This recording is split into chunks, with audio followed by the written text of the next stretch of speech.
The double pandemic of COVID-19 and the global protests to dismantle racism and police brutality have forced us all to rethink, redefine, and in some cases, reinvent our lives and livelihood. I'm Darlene Jackson, and I'm excited to be the new board president of Collaboraction.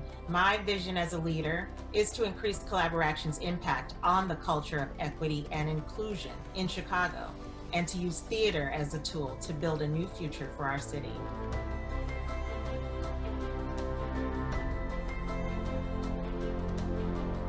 It's just a really important time in our country for us to all recognize that systemic racism impacts everyone. Chicago, our city, is a big inspiration. I'm finding that my life's work is the stories of our city. I think the one thing we certainly do have in common is that we're trying to introduce a narrative in a time where dialogue has really become next to impossible to have.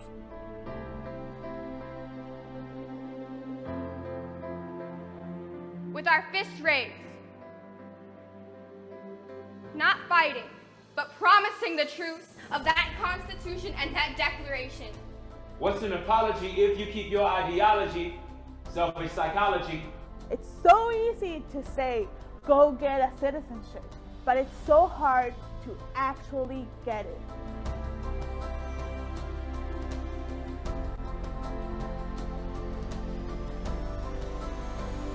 How do you feel about the fact that your ancestors used to own my ancestors? What? Emmett Till, Trayvon Martin, Laquan McDonald, Sandra Bland, Ahmaud Arbery, Breonna Taylor, George Floyd. I can't breathe. My point is the fact that you're actually here. You're present in this conversation. Yes. And you're taking action.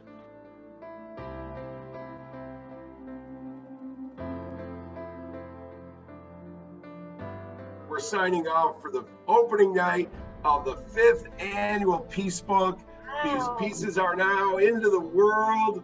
Let's enjoy them. Let's share them. Let's talk about what these artists have stirred up. So we can bless you some more and send you out with a stronger back. Black bird, black man, black bird, black man. Did you know about me? I didn't. Not completely. I'm a dancing machine, and I'm an actor without syndrome, and that won't stop me.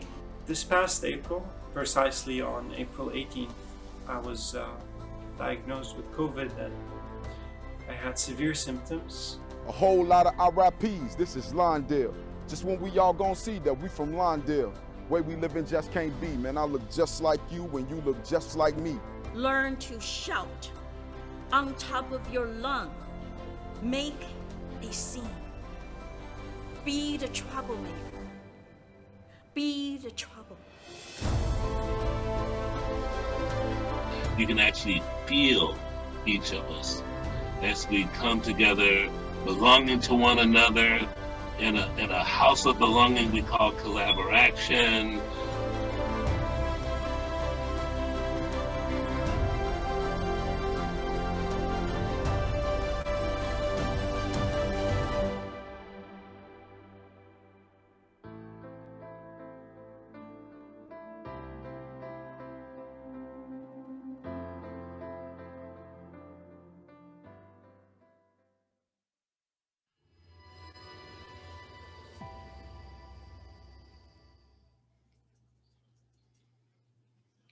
Well, hello everyone, and welcome to this special Together Network presentation of a reading of Carla Stillwell's new play, Orange Rope, or A Funny Thing Happened on the Way to the Capitol, directed by Artistic Director Anthony Moseley and Associate Director Nick Whitcomb. Tonight, we'll be hearing the play out loud for an audience for the first time. You're it. We're together. We're going to see something that's never been seen before, and this will be the only time that will happen. And then we'll have a crucial conversation after the reading. This will be a chance for you and I to have dialogue about the issues raised in this project. The project is supported by the Angel Foundation, and we're so grateful for their support of this powerful new piece of comedy, satire, and truth-telling. Please consider a donation tonight and becoming a monthly contributor for as little as $5 a month. You can put a 5 on it to support our mission to incite social change through our work. And please check out the links in the chat to our YouTube channel, where you can watch videos from Peace Book, The Light, and many other programs that we've been doing over the years. But before we begin, make sure you click Hide non-video participants. Do that now. Make sure you click Hide non-video participants, and by clicking the 3 dots on the top right of your video frame. Now, since I said all of that, and without further ado, here is Orange Rope, or A Funny Thing Happened on the Way to the Capitol.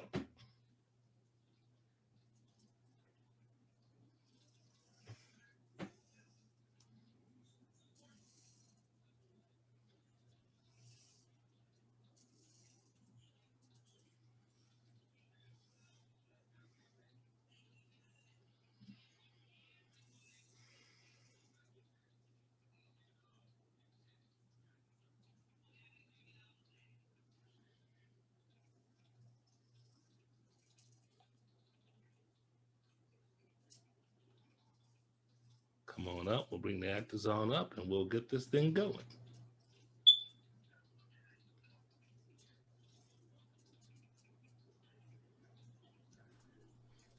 Marcus, are you able to turn your camera off? I can do it. Thank you so much. Yes.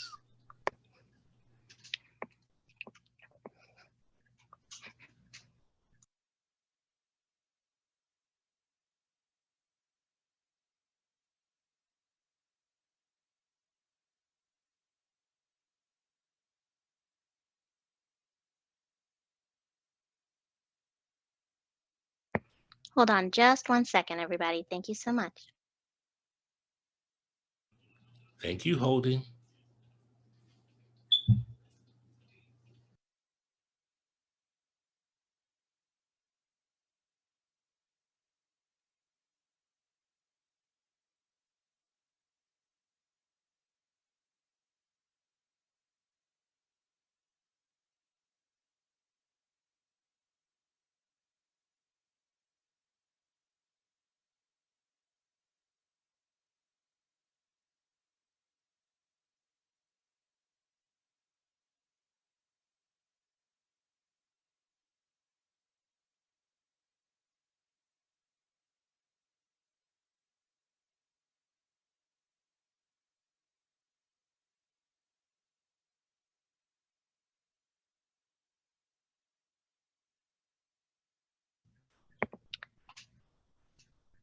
Scene 1.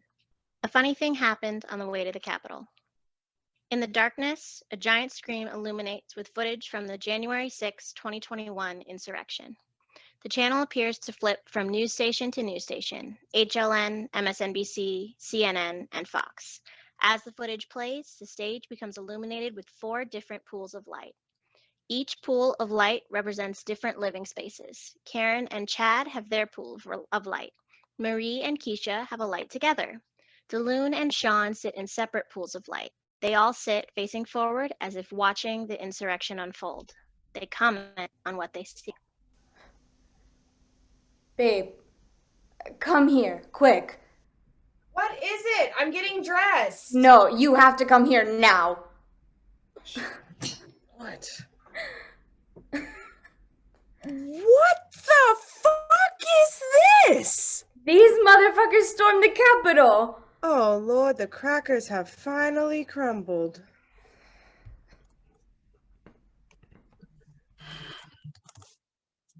DeLune's cell phone rings. Dude, these motherfuckers have stormed the Capitol. They are dead ass trying to kill Mike Pence.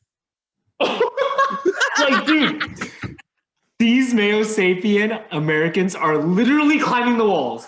Bruh, it's Honky Kong 2021. Who didn't see this shit coming? White people did not see this coming. Bro, listen to the commentary. They are flabbergasted. Are they chasing a whole cop through the damn Capitol? Look at all this white on white crime. You know, whatever happened to Blue Lives Matter? I hope they eat each other. Karen is seen in her pool of light. She paces and watches the footage while finishing a Zoom. Chad appears in the space and anxiously waits for Karen to finish. Thank you all so much. I posted the link to the notes in the comments, and we'll talk again tomorrow at 9 a.m. What the hell is happening in DC? Trump just told his followers to storm the Capitol, and now they're trying to kill Mike Pence. Honey, they built gallows on Capitol grounds. Gallows, like they brought wood. I am fucking speechless. What is happening? You cannot hang the vice president. The election is over. What did they want Mike Pence to do? This is like terrorism, isn't it? Chandler Braxton McKinney, is that Craig? Craig who? Craig Anthony McKinney, your fucking brother. Is that your fucking brother? What? Wait, where? Pause that. Right there, in the stupid ass Viking hat carrying the fucking MAGA flag. That is fucking Craig! Oh, fuck me. It's Mom. Hey. Mom? Calm down. Yeah, I think that's Craig. Of course, this is bad. I don't know what we can do now. Karen's phone rings. Hey, he's on the phone with your mom. Yeah, we're watching. I knew it was just a matter of time before his racist nonsense would blow up. Mom, give me a second. I'll try to call him now. I'll call you back. It's clearly wine o'clock. Like a brownie? No, those make me feel weird. Craig, are you fucking dumb? Do not go into that building. Do not. I swear to God, if you go inside that building, you are a fucking moron. Yo, hello, can you hear me? Do not hang up on me, Craig. Do not. Craig! I'm talking to your sister. She wants to talk to you. Tell her I will call her back after I blow my fucking brains out. All the pools of light fade as the Capitol footage morphs into the WWTF newsroom coverage on the giant screen. Scene 2. We have to go back. Video plays of the ongoing coverage of the insurrection and morphs into the footage of a cable news channel special. Then we see the male cable news correspondent. Welcome to our special coverage, Insurrection. How did we get here? I'm Doug Douglas, and tonight we will talk to some of those who were at the Capitol on January 6th and other guests who will help us answer the question that is on all of our minds. What has happened in America to get us to this point? Historian and Howard professor Dr. Penny M. Brown will help us lead off our discussion. Penny? Cut to interview with historian Professor Penny M. Brown, PhD. If the question is, how did we get to a point where white Americans felt comfortable enough to go into the people's house and put feces on the walls because a man lost an election in 2021, we can draw a direct line backwards to Columbus the colonizer and Europeans running from the Black Plague. I'm going to take you on a little historical journey. Stay with me. It'll be worth it. Tudor-era court music begins to play. Karen, Chad, and Marie and Daloon enter as we see what looks like a 15th century court scene projected behind them. Karen addresses the audience. The journey began to heathen land in 1492, from England to Spain to the Scottish plains, and Italians at the tip of the boot. Diseases and plagues and barren lands force the whites to take to the sea in search of something new. The Treaty of Tordesillas. There are a lot of words here written in Portuguese that you may or may not understand, so I shall make it plain for you so that you understand your rights as Christian followers of Christ. Is that redundant? No. You can never say Christian or Christ or Jesus Christ or Christ Jesus enough. Of course you can't. In this month, on the 6th day and the 7th day in colonization history, in the year of our Lord 1494, we, European Christians, both Catholic and Protestant, have proclaimed, without consultation or consent from the people that live here on this land, that we may discover on our travels. A world which we are still not sure whether it is flat or round like the sphere of our bosom of the Queen. It is decreed that we can take possession of said lands because of Jesus. We have Jesus and they don't. So let's get out there and discover shit. Team Jesus! Dude, all of this black death is so fucking whack. There has to be a place somewhere out there where people don't just, like, die from, like, life. Where I am from, there is none of this disease. What? Dude, where are you from? The East, or as we like to call it, the land before whites.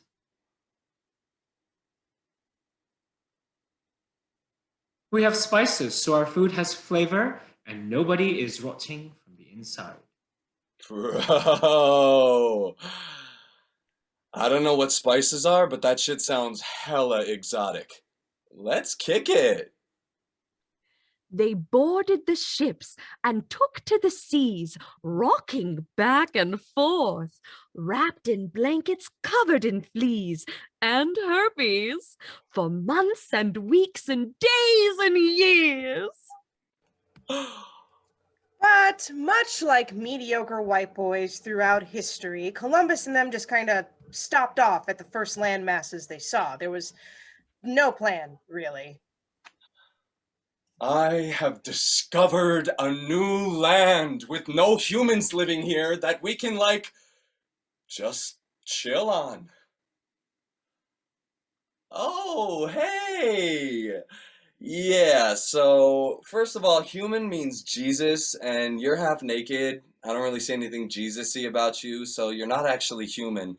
And actually, we're a little hungry. Could you help with that? Also, give us your land. Great. I'm glad we had this talk. As a token of my appreciation, please take this smallpox-ridden blanket and large cup of syphilis.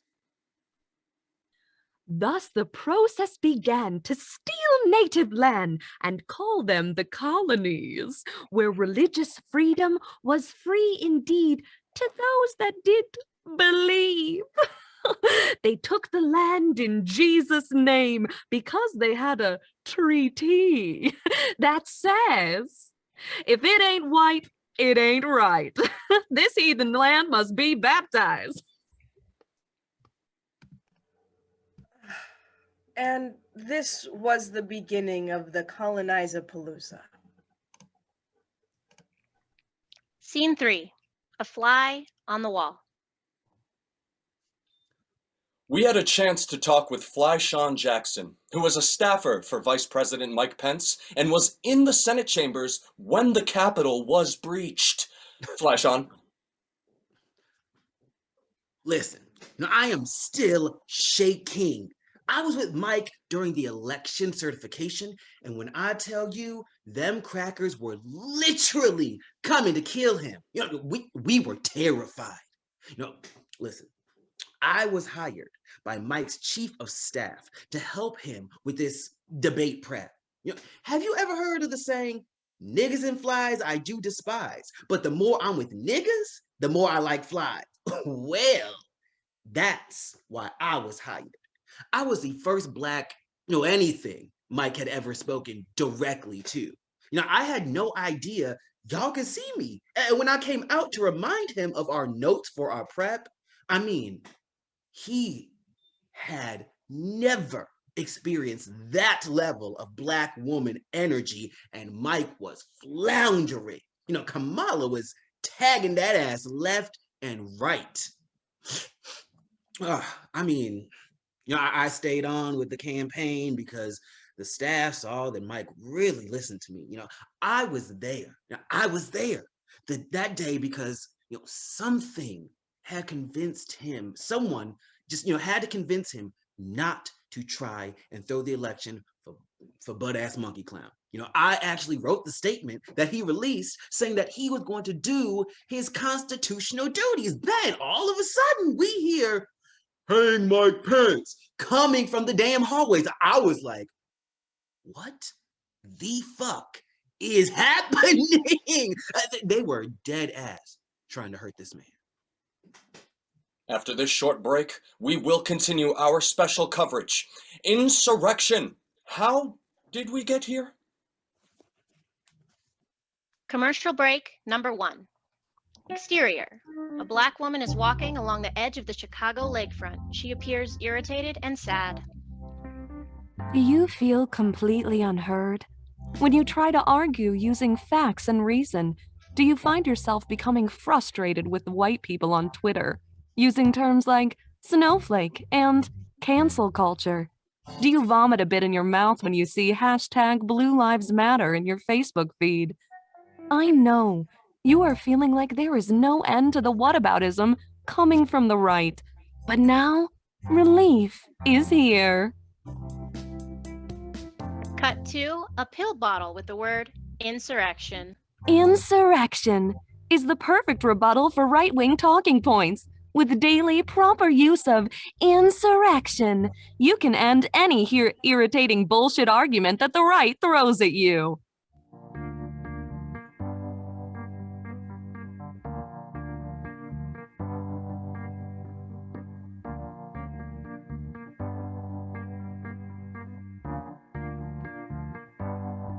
But you have to admit that those BLM protesters this summer took a violent turn, and that isn't what Dr. King talked about, you know? Like, protests are supposed to be peaceful. Didn't Trump supporters attempt an insurrection to overthrow the government on January 6th, 2021? What? Well.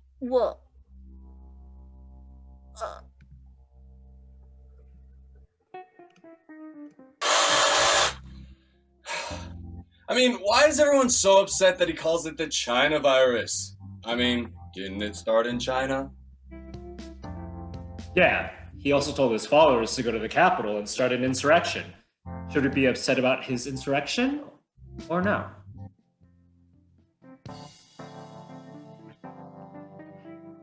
Insurrection. It's the period that ends all white supremacist arguments. Side effects include joy, peaceful social media time, less racist work environments and public spaces, freedom from ignorance, involuntary I told you so dances, and extended bouts of gloating.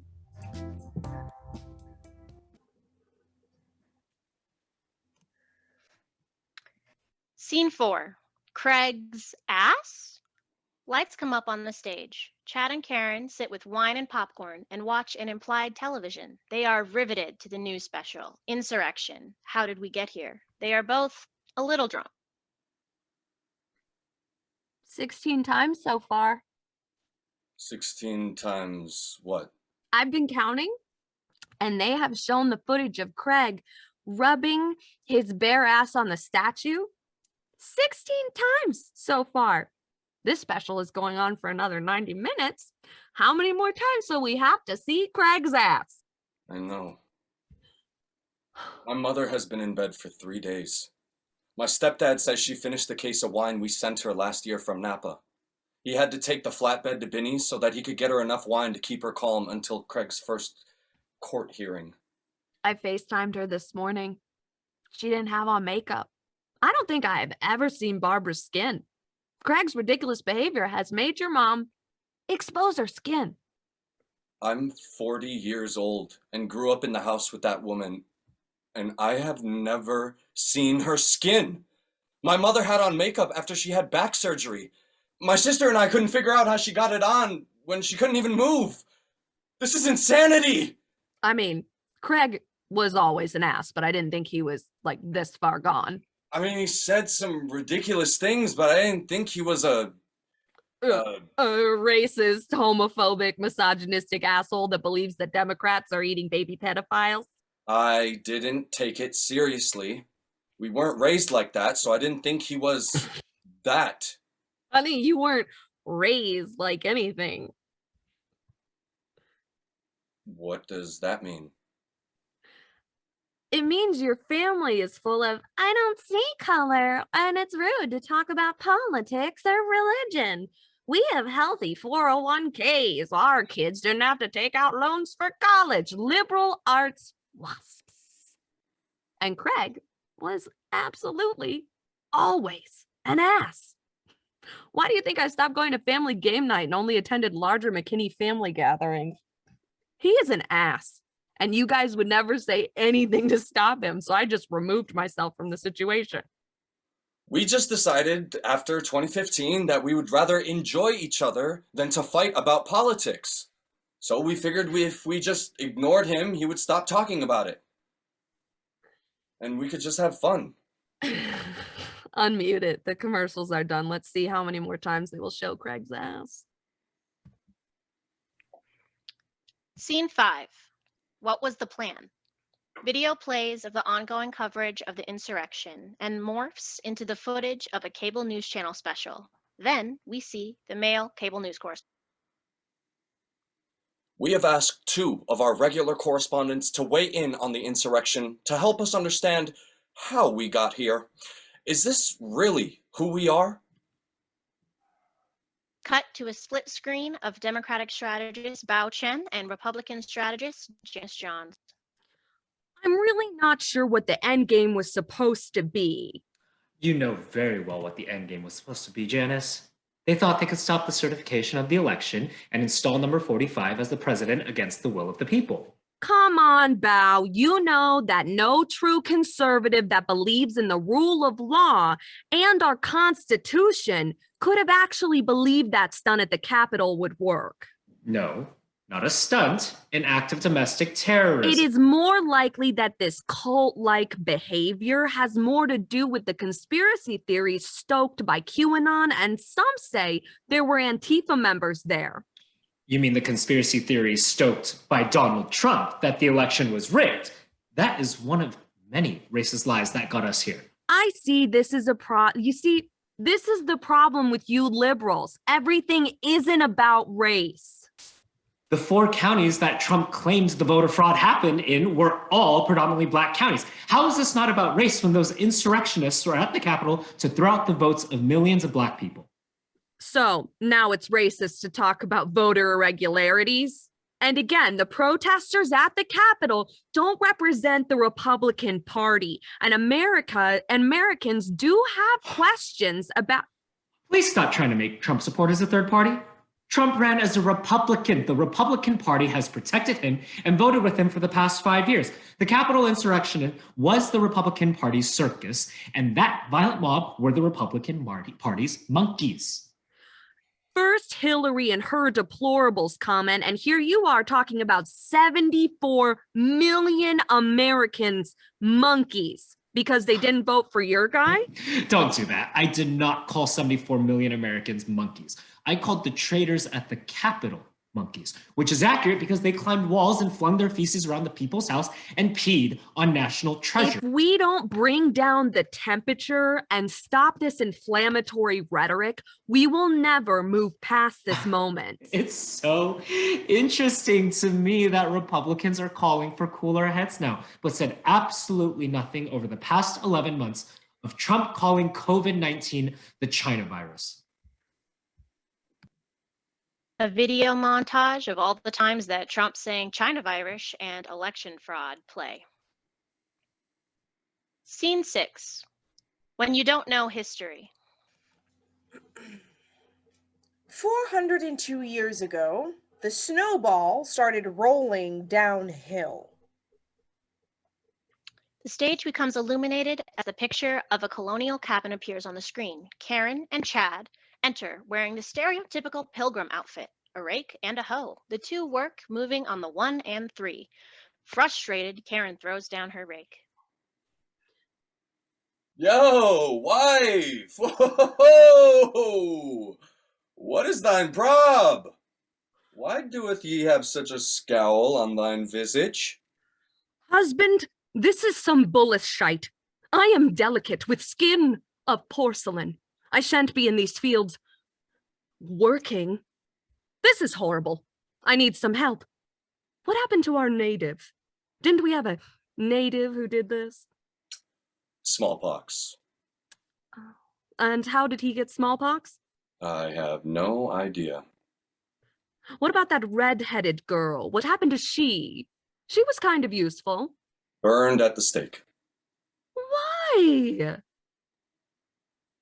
She was a redhead. She was totally a witch. But her porridge was so smooth and creamy. Yeah, of course it was, because it was filled with the dark magics.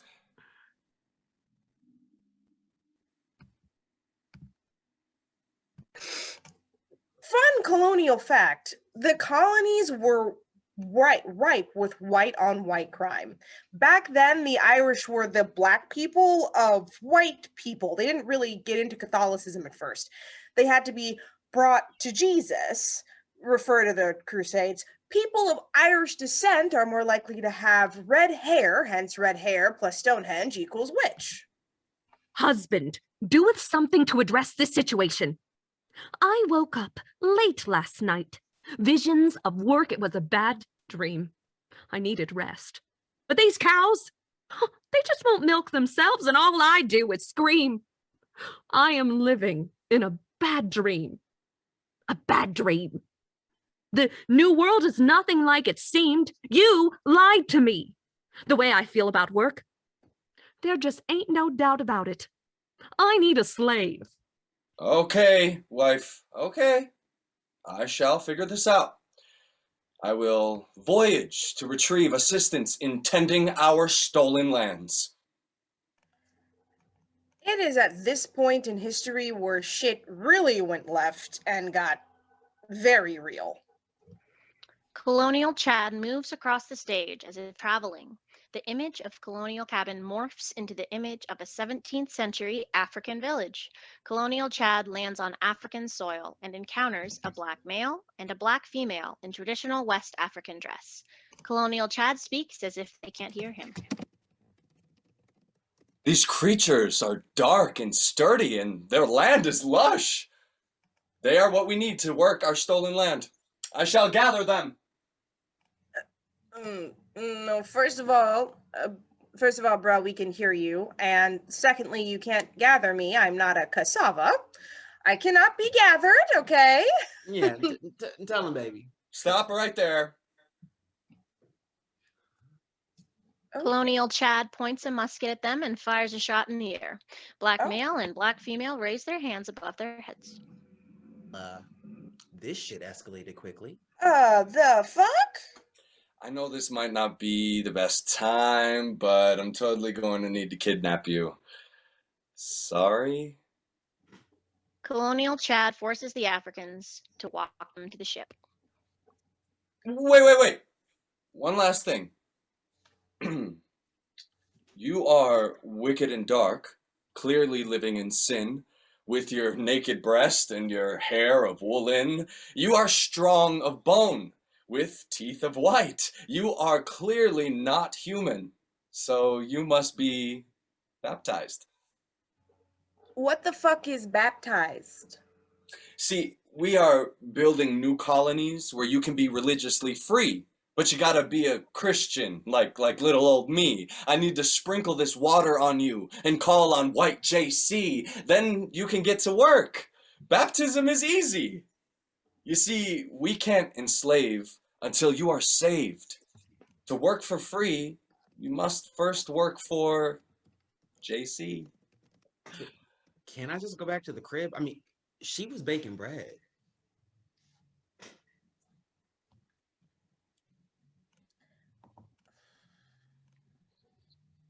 So,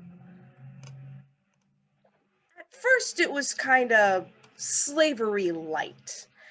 Like you weren't all the way a slave. Africans and lower class Europeans alike were indentured servants and could buy their freedom. It was whack, but at some point the shits would end.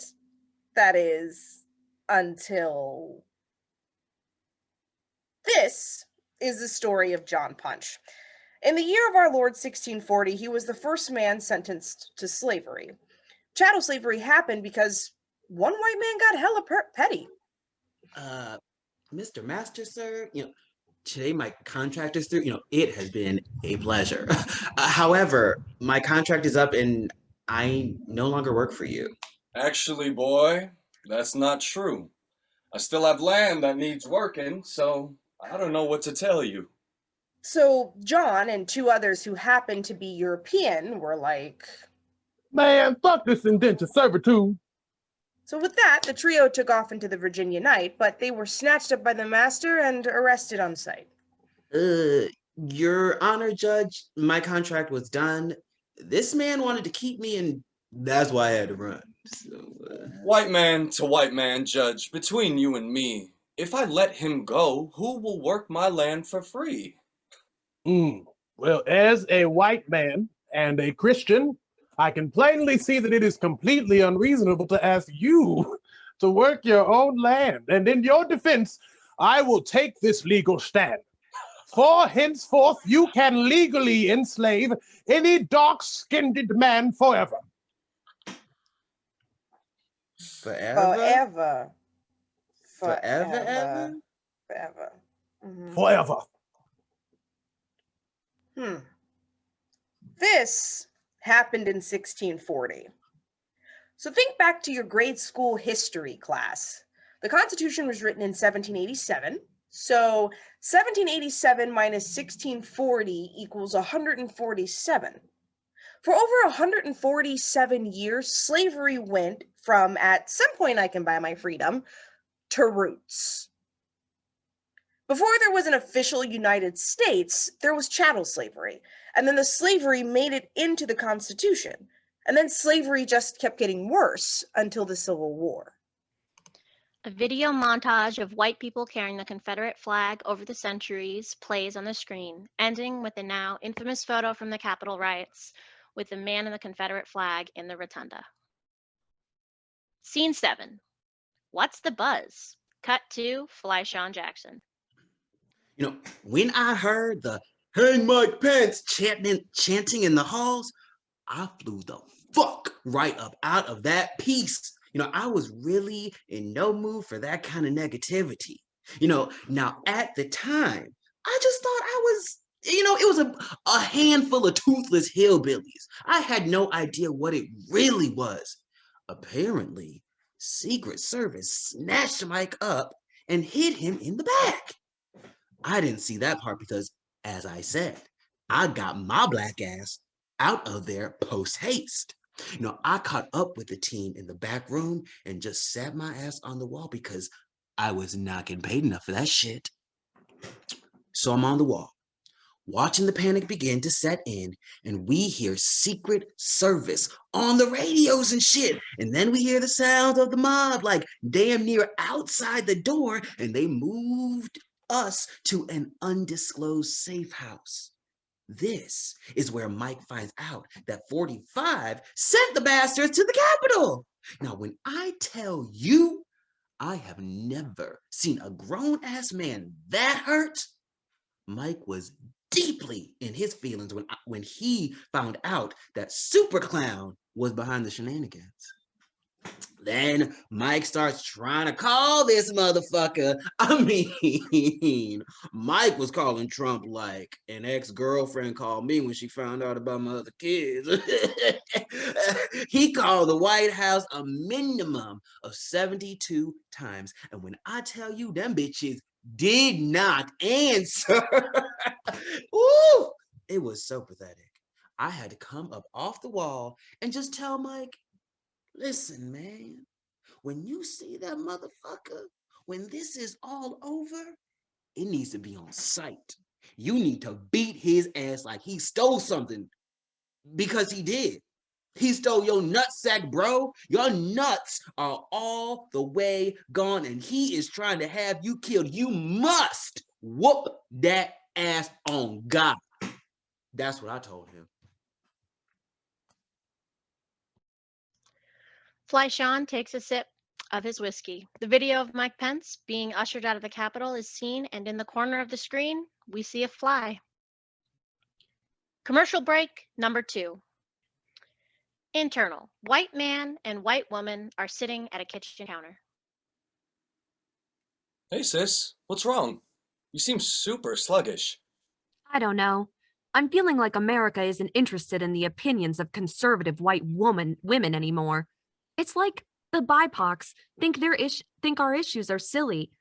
I feel so dismissed. Cut to external. White woman is standing in front of the Art Institute of Chicago holding a pro-life sign. Save our unborn! Save our unborn! Save our unborn! Up, bitch! If you don't like abortion, don't have one. Cut to internal kitchen. I just feel so unheard.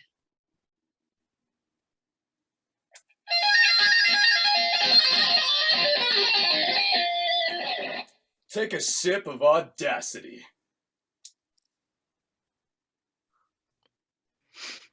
Just one sip of audacity will give you the nerve, hubris, and unmitigated gall to stand up for all your conservative values, no matter how trivial to people with real problems. Cut to white woman drinking audacity.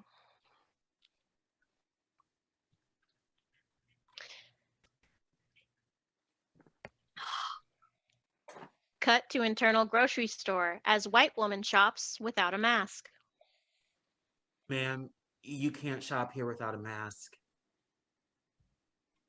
Where is your manager? Because you are trampling on my 201st Amendment rights to breathe freely without a mask and to shop as a disabled person. You are discriminating against me by trying to make me breathe my own breath.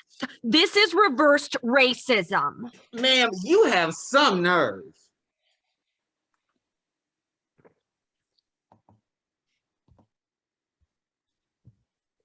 You're wrong. I have audacity. Audacity. When you're wrong as fuck and need the energy to show your ass. Scene 8. The gallows. Video plays of ongoing coverage of the insurrection and morphs into the footage of a cable news channel special. Then we see the male cable news correspondent. Thank you for joining us for our special report, Insurrection. How did we get here? We are being joined by Capitol Hill field reporter Katie May. Katie was covering the Trump rally that turned riotous on January 6th. Katie, tell us what things were like for you and your crew that day. Katie? I can tell you that I have never been more terrified in my life. Look, Doug, I am from Chicago. I do not scare easily. In my real life, I do this. I have hands, and I use them. But what happened here was like nothing I have ever seen. And my hometown hosts Lollapalooza every year. A video of the gallows that were on the Capitol grounds appears on screen. I need our viewing audience to understand that these people were so dedicated to their plot to kill the vice president, the speaker of the House, and overthrow our government that they brought pre-cut wood and erected these gallows on the Capitol lawn. I really want us to think about this. My father is a carpenter by trade, Doug. To construct this so quickly, they had to research the specs for this item, buy the wood, take it to a workspace, measure it twice, cut the wood, and bring with them all of the tools needed to put this thing together in minutes. Do not let anyone confuse you. This was not some heat of the moment riot. They planned this. Anyone who was a reporter and or non-white, of which I am both, was in danger that day. Clearly, the police were in danger that day. And let me say this. A noose is very specific. Cut to video of the historian. I keep saying this because it is the most important thing I want you all to walk away with. There is a historical context that frames January 6th, 2021, and any historian that isn't threading this needle for you needs to give their PhD and their tenure back. The Civil War was not about our enslaved ancestors being freed. Freedom for our people was a byproduct of the war, but that wasn't the point. The Civil War was about capitalism. See, northern states had a shitty economy, but the South was doing great because the white landowners were making side deals with European countries to sell cotton, sugar, and tobacco directly to them without trade deals that benefited the entire nation. And because of the greed of the founding fathers, the US Constitution said in plain old black and white that slaves were property and only counted as 3/5 of a person. So these rich white landowners had thousands of employees that they didn't have to pay employment tax to the government for because these human employees weren't being counted as people. Lincoln was like, What part of the game is this? Yo, we are getting played. This is the worst shit ever. On top of all of this, these humans were not making money for their labor, so they weren't able to pay taxes to the government either. Lincoln was like, Oh, hell no. No, you will not. Y'all are going to give unto Caesar what is Caesar's. So Lincoln used the high moral argument against enslaving humans to help push the northern states into supporting this conflict and not giving in to the Confederacy because Lincoln was a real fiscal conservative. Passed by Congress on January 31st, 1865, and ratified on December 6th, 1865, the 13th Amendment that abolished slavery in the United States and provided that neither slavery nor involuntary servitude, except as punishment for crime whereof the party shall have been duly convicted, shall exist within the United States or any place subject to their jurisdiction. This Constitution has amended the document, but that part about Black people being 3/5 of a person, yeah, that part's still in the document. The document that is the foundation and the fabric of this nation has sewn into it Black inhumanity. I'm gonna let that simmer for a moment.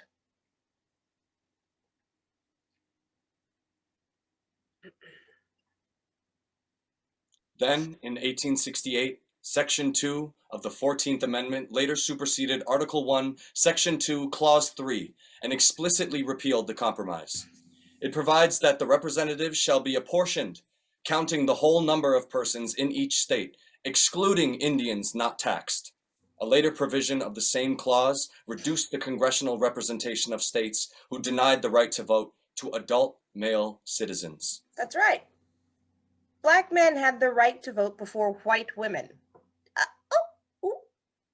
Oh, I can smell your confusion. What were the 60s even about if the Constitution said Black men could vote? Then Black women should have had the right to vote after suffrage.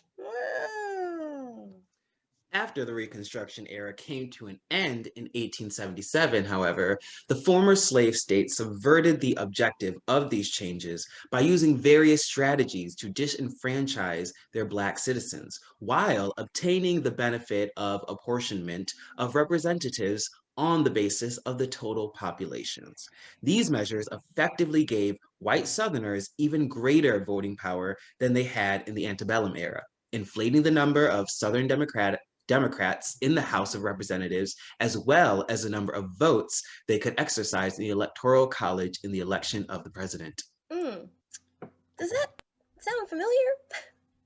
Does that sound like gerrymandering, maybe? The disenfranchisement of Black citizens eventually attracted the attention of Congress, and in 1900, some members proposed the stripping of the South of seats related to the number of people who were barred from voting. In the end, Congress did not act to change apportionment, largely because of the power of the Southern Bloc. Capitalism is one hell of a drug. There was still a lot of money to be made in the South after the Civil War, but the only people who knew the land and how to work it were now free to do as they pleased. It was to all the landowners' benefit to use the law to keep oppressed people working their land for pennies. And this is how a moment in history that was supposed to be about Americans striving to be its best self turned into 100 years of Jim Crow laws, redlining, and racialized terror to retain control over the Black population. Lights fade on the stage and the video morphs to footage of the insurrection. Scene 8, the big fight. Video plays of the ongoing coverage of the insurrection and morphs into the footage of a cable news channel special. We're going to take a quick commercial break and return to our special coverage. Insurrection. How did we get here? Lights come up on Karen and Chad drinking more wine and eating from a charcuterie board in silence.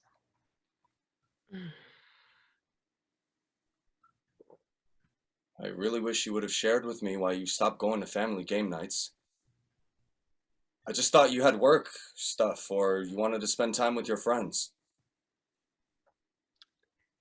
How could you not know that Craig's rhetoric repulsed me? I literally got pepper sprayed 3 times at Black Lives Matter marches this last summer. It should be clear to you that his politics offend me. I didn't know because you never said to me, Chad, your brother's rhetoric repulses me. Who are my best friends? What does that have to do with anything? Answer the question. Who are my best friends? Shawn and DeLune. Your roommates when you got your first off-campus apartment in your second year. What are their nationalities? Shawn is African American. He prefers black.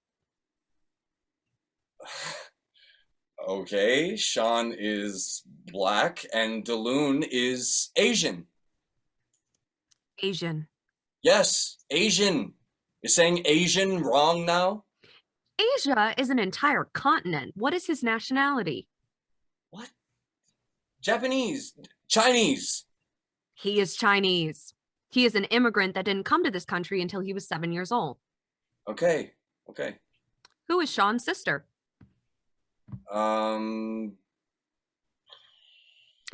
You know, that chick that is the closest thing I have to a sister and just so happened to get us the loan for this house. Keisha! My God, why are you drilling me? I couldn't think. Who is Keisha's wife? Marie. What am I, playing 21 questions? I know you're not a stupid person, but you're choosing ignorance and I fucking can't. Karen, come back, please. I really don't know why you're angry. Look, my brother is a traitor to the United States. My sister has been eating edibles for 3 days, so she's way too calm about this situation. My mother is currently trapped in a 1940s film where she has taken to her sick bed in her dressing gown. And my stepdad has decided that the only way to deal with this situation is to make sure my mom has wine and to single-handedly remodel the kitchen using DIY videos. That man has never used a tool in his life. Clint is an accountant that played table tennis in college. Clint could possibly die from physical labor. If you are angry with me, then I might as well go get in the wine bed with my mother and give up. I can't take you being angry with me. Not now!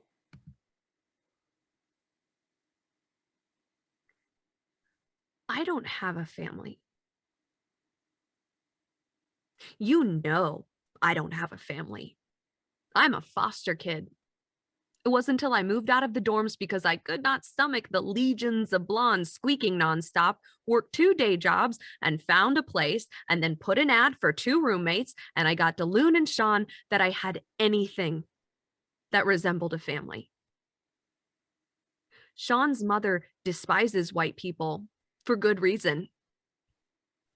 But when Shawn brought me home for Thanksgiving, she cared for me because I didn't have a mama. And she never stopped caring for me. Ms. Charlene brings you a chocolate cheesecake every month because you like them and she loves me. That black man and that Chinese man and that black lesbian woman and her lovely Mexican wife are my family. My only family. How could you not understand how devastating it has been for me to sit around your fucking $250,000 a year salary, Naperville native family and listen to your ignorant ass brother that has never had a moment of real trauma or an actual fucking problem talk shit about my only family, about poor people like me. I am poor people. And then continue to say disgusting things about the people I love. While you and your liberal kinfolk just sit there and say not a fucking word to stop him. Do you get it now? Why did it have to come to this? You never noticed that I kept my only family far the fuck away from Craig because they have enough to deal with keeping me from being white and embarrassing them with my ignorance. My name is literally Karen. They should never have to deal with a Craig on their social times because they deal with Craigs every day, all day long. I have been avoiding my only family for 3 days because of Craig.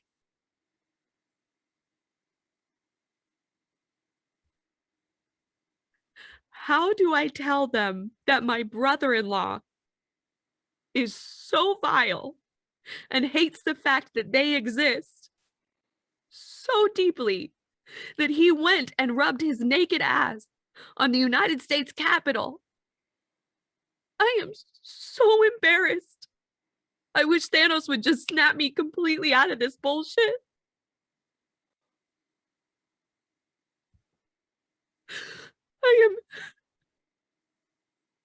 I am incredibly sorry that you and your family are in crisis.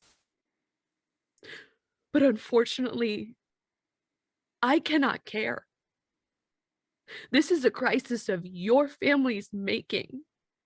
Y'all made Craig. And the only silver lining in this shit show is that his ass will hopefully be in jail for a long time and he won't be around to be toxic to my only family ever again.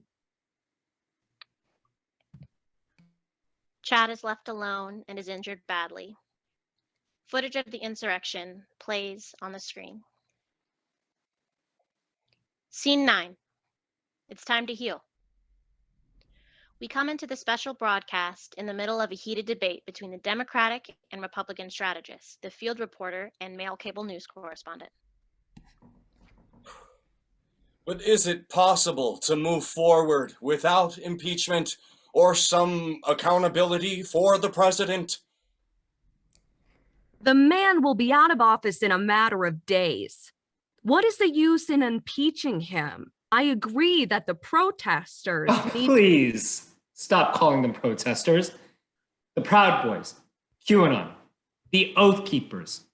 These are all white supremacist domestic terrorist groups that have tried to overturn the election results and install their dear leader like this is North Korea. Listen, I don't condone what those people did. Your people, Republican people.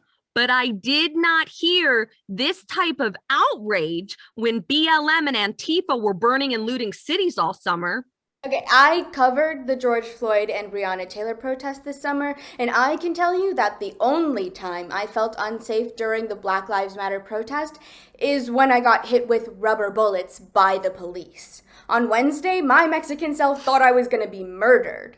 Janice, is it fair to compare protests centered around police brutality, police misconduct, and racial justice with an attempted coup on the United States government that had the distinct odor of white supremacy? Doug, my only point is that the violence and the destruction of property is never okay, no matter who does it. Dr. King gave America the blueprint for peaceful protest, and we should follow it. The Democrats want a pound of flesh in this situation where they didn't require that from BLM and Antifa this summer. Okay, please do not evoke Dr. King. White people beat him, arrested him, hosed him, attacked him with police dogs, and ultimately assassinated him during his peaceful protests. So when exactly did white people decide that Dr. King handled things correctly? When was this awakening exactly? You people don't get to co-opt his legacy to continue to oppress BIPOC people. Additionally, you people must have some kind of drinking game where all Republicans all over the nation take a shot every time someone says Antifa. Well, that was petty. I'm just getting warmed up. Doug, I think this... I think that this need Republicans have to lean into whataboutism is part of the disconnect. Doug, I am not engaging in whataboutism. Look, if a kid throws a brick through a Nike store window and steals a pair of sneakers, that kid is a common thief. If a grown adult fuels up her private jet and arrives at the US Capitol and tries to disrupt the peaceful transfer of power, that is treason. There is a huge difference. Crime is crime. BLM and Antifa were some... She said Antifa, folks. Every Republican, go ahead and take a shot. BLM and Antifa members harmed police officers. The insurrectionists killed a police officer. The insurrectionists blinded a police officer. They beat an officer with the American flag. Republicans have forfeited the right to speak about law and order or Blue Lives Mattering. Here's the thing. It's simply time for the nation to heal. And that can't happen if we insist on punishing the 74 million... There can be no unity without accountability. We need to take a break. We will be right back.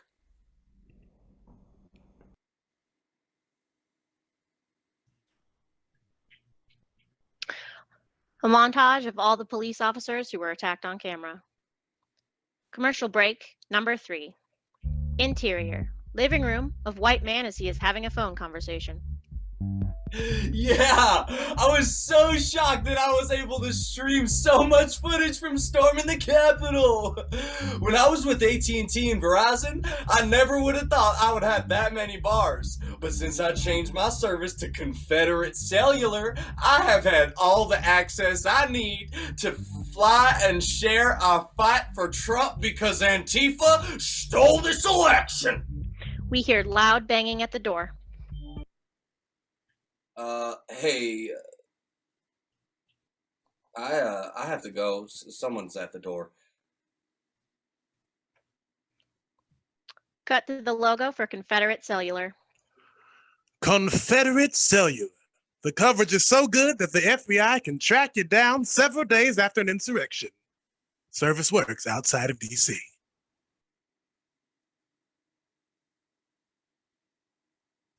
Scene 10. Where's Karen? Lights come up on the stage as Shawn and Keisha share a socially distant visit at Shawn's home. They watch television, eat Lou Malnati's pizza, and drink whiskey. Why does bare-ass boy look so fucking familiar to me? I hope I know him. I pray I know him. I have been praying that I knew one of these demons so I could report them to the FBI. Dude, I thought it was just me.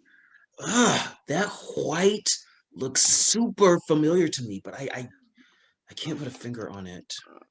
The doorbell buzzes. Shawn rises to open it. Saloon is at the door. I just got a fresh negative COVID result, so I'm taking off my mask. Feel free. We are all negative than a mug up in here. Just don't touch me and sit over there. I have separated the pizza so you don't have to touch all the pieces. Kiki? I haven't actually seen your face in months! How is your significant other? I'm glad I left the house. They almost packed me an overnight bag. How's my Marie? She's good, just sitting around, being pretty, fulfilling my dreams. D. Kiki and I can't figure out why we know this clown that rubbed his naked ass on these statues. Yeah. Rewind live television. Freeze that. Trio all lean in and stare at the image. Dune excitedly pulls out his phone and begins frantically tapping and swiping. So when was the last time we spoke to Karen? I have been calling her ass since the 6th, and she has not gotten back to me. She keeps sending me to voicemail and then texting she can't talk now. Same.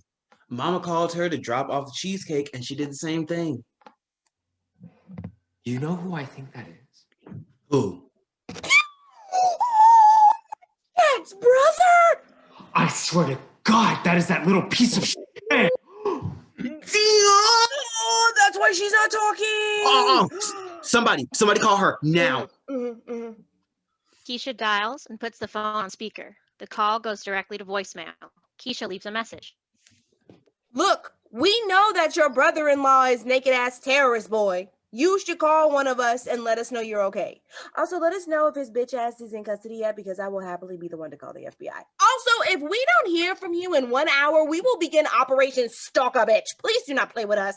Don't play with us. We will come to your house. I know Chad's family is aggressively Anglo. I didn't know that those folks were fake liberal-ass whites. Now I'm pissed. This takes all the fun out of watching them get all arrested and thrown off of planes, because now Karen is sad. Racist ruin everything. I know. Come on. Let's go take our girl some fried chicken and whiskey. I bet her husband is trying to treat the effects of racism with wine and popcorn, and that shit only work for Olivia Pope.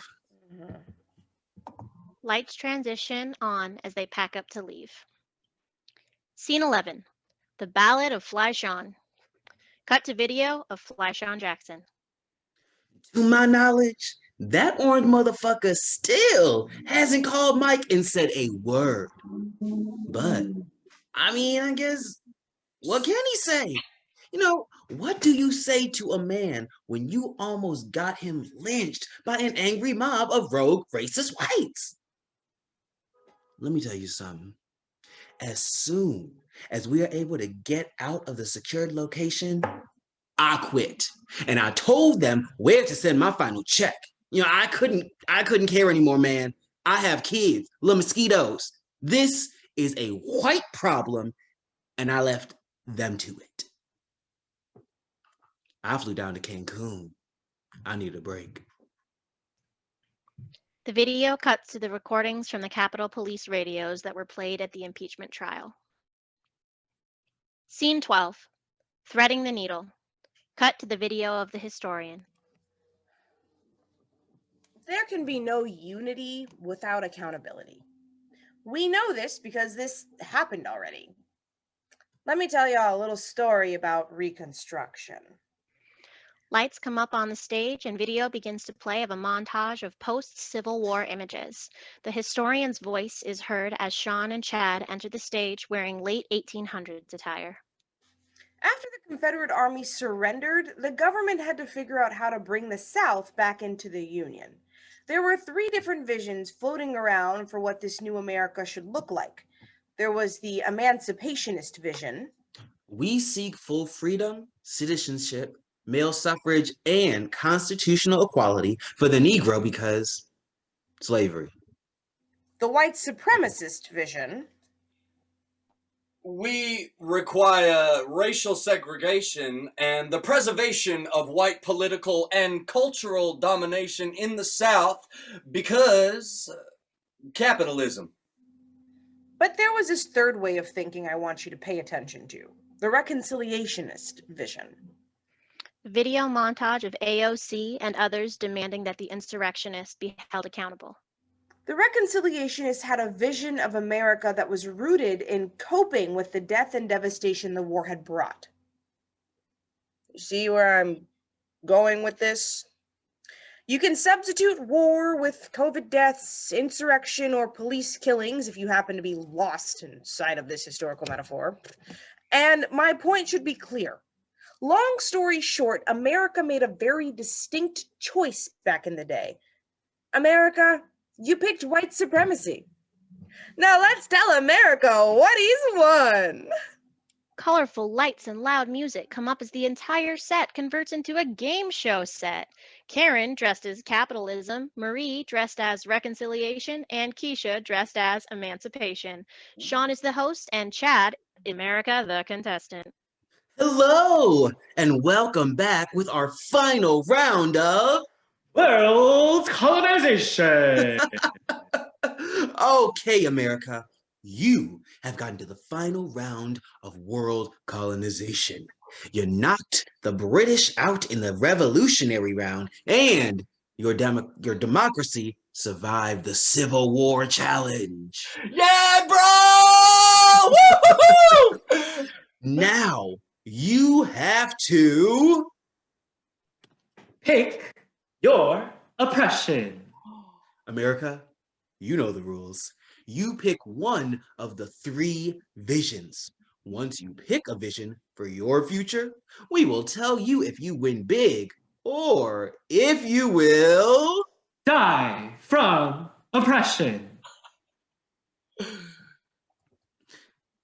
America, you have emancipation, you have reconciliation, and last but certainly not least, you have our friend, capitalism. America, take your time. Oh! Whew. Okay, Shawn, I think we can just take reconciliation off the table. Because, I mean, what will happen if I have to take responsibility for slavery and the Civil War? What if we will have to pay for reparations? White men could go to jail. The whole idea of consequences is totally not appealing to me. Are you sure? Sorry, reconciliation, but I'm gonna have to say goodbye. Let's give a big wave to reconciliation! America, will it be capitalism? Will it be emancipation? Take your time, buddy. Darn it! I mean, Emanci over there is looking all fair and equitable, but, like, all of those black people will be able to vote. And what if they don't want me to be richer? What if they want more than freedom and survival, and they actually want to start to live and prosper? What if they want to have land and businesses that I don't own? Sorry, Emanci, but I'm gonna have to go with capitalism. Congratulations! America, you have picked capitalism. Yeah. You will win big on the surface, but you will ultimately be crushed under the weight of oppression. White supremacy will be the tool that you use to control the population so that 1% will thrive. And it will work for many years, but this model will not be sustainable.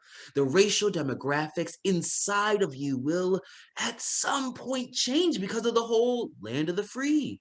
Give us your poor and your huddled masses spiel. You told the world, and you will literally be outnumbered by the people you denied full citizenship. You know, this sucks for you because they will remember this is when they are the majority. You will literally die out if and only if they don't cancel you first. How do you feel about your pick? Groovy!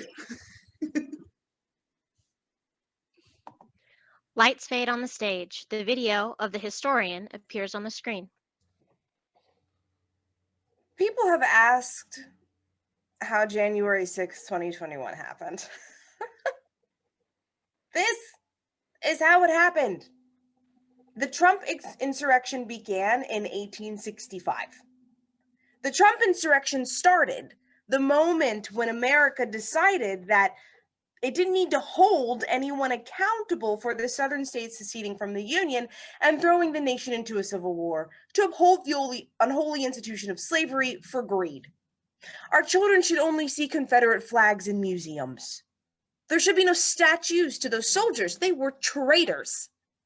But of the greed of the few, America let the traitors write the history books, and that history is the poison that spilled all over the People's House on January 6, 2021. The video of the insurrectionists carrying the Confederate flag through the Capitol Rotunda. Scene 13, voicemail. Lights come up on the stage as the riot footage plays. Karen is seated with her glass of wine. Her phone rings and she sends it to voicemail. Chad enters the room and kind of just stands there, observing his wife. Your phone has been ringing back to back. Yep. Who is it? Keisha? Why won't you answer it? I'm not just embarrassed for me. I'm embarrassed for you. I don't want them to judge you because of who Craig is.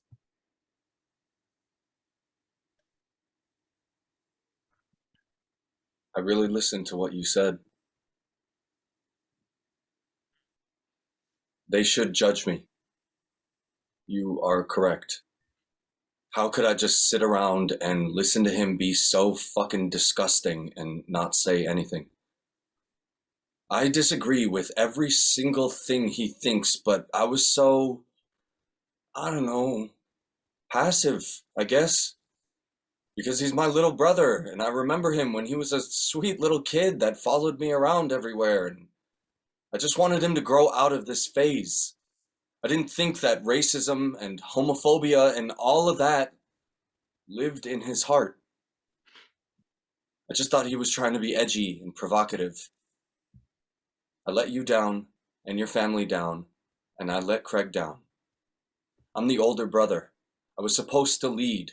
If I had challenged that kid when he was first starting talking like that, maybe he wouldn't be facing federal charges and jail time. I talked to Catherine. She's still high. She says she plans on being high until Craig's case is resolved. I said, okay. I told her what you said about our family. If she wasn't high and could actually feel her feelings, she'd probably cry. She wants to talk about all this stuff, and she would really like to talk to Shawn's mom. She wants to start with an older black woman first because she just wants to have her white privilege completely demolished so she can just start anti-racist training fresh. Catherine follows Miss Charlene on Facebook. She says she saw her eviscerate a white theater critic, and it was very bloody. Catherine wants that, so she is no longer confused. Okay. Let me help you with Catherine. Okay.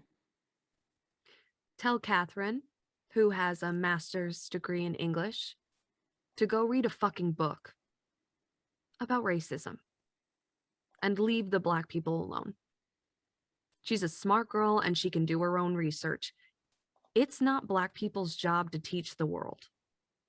Tell her I will only make the connection with Ms. Charlene if she is agreeing to pay her the hourly rate of Ms. Charlene's choice for her time.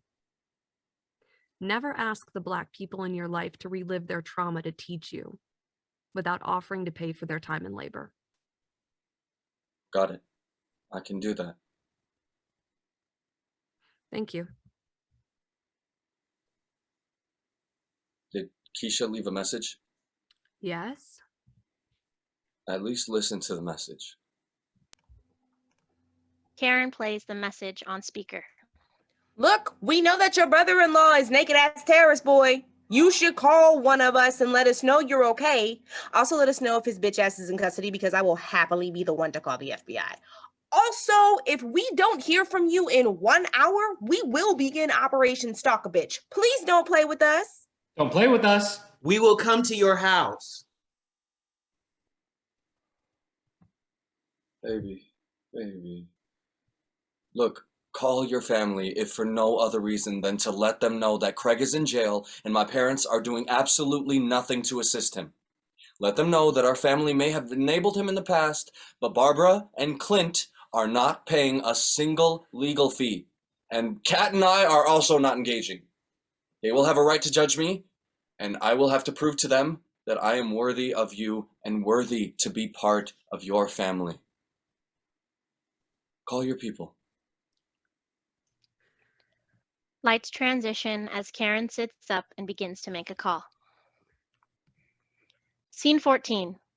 Thank you for joining us.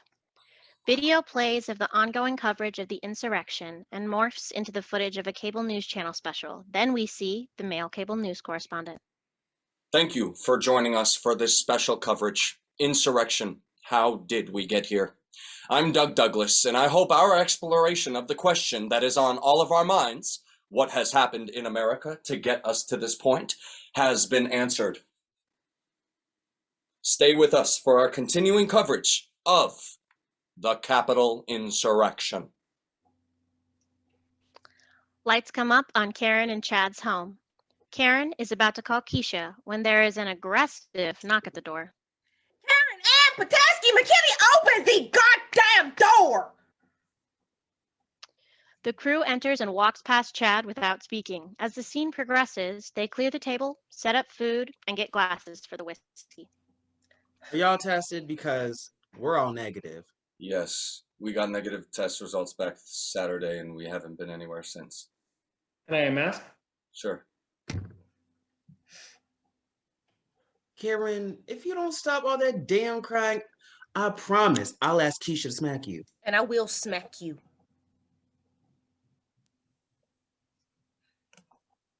Well, they place food and whiskey in front of Karen. She snips back tears as she eats chicken and gulps her entire glass of whiskey. Well, okay. I'll be in the bedroom if you guys need anything. Chandler, get back here. Your brother is a piece of shit. We don't think you are. If we did, you would not be married to our Mayo babe. We would have vanquished you years ago. Mm-hmm. Facts. You are, however, a piece of shit enabler, and that must stop. I agree. Our family has told Craig he's on his own with this. He's already in custody. They snatched him off a Delta flight the next morning. Damn! I don't want to turn him in. Ugh. Don't leave the room, Chad. Come have a drink so that we can lecture you on the ills of enabling white supremacy while simultaneously killing these 2 fists of gentleman's jack and eating this Harold's chicken. Karen, I would hug you, but I'm not touching people until 2022. Same. I love you all so much. We love you back, Goofy. Now stop all that crying, because my arms are long enough to smack you from a safe social distance. Chad makes his way to the social distance circle of friends, takes a shot of the whiskey. So, Chad, tell us how many white Democrats created an environment where a Craig could live in ignorance and racism and thrive. Inquiring minds want to know.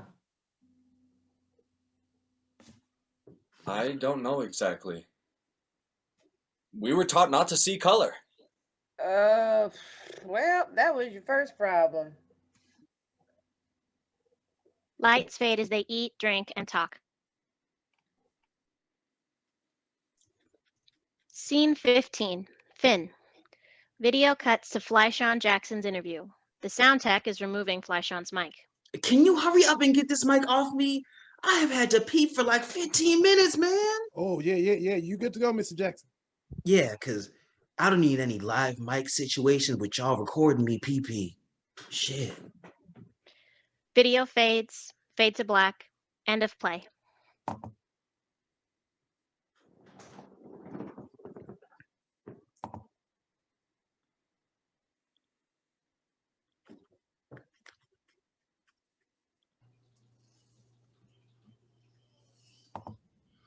Well, all right.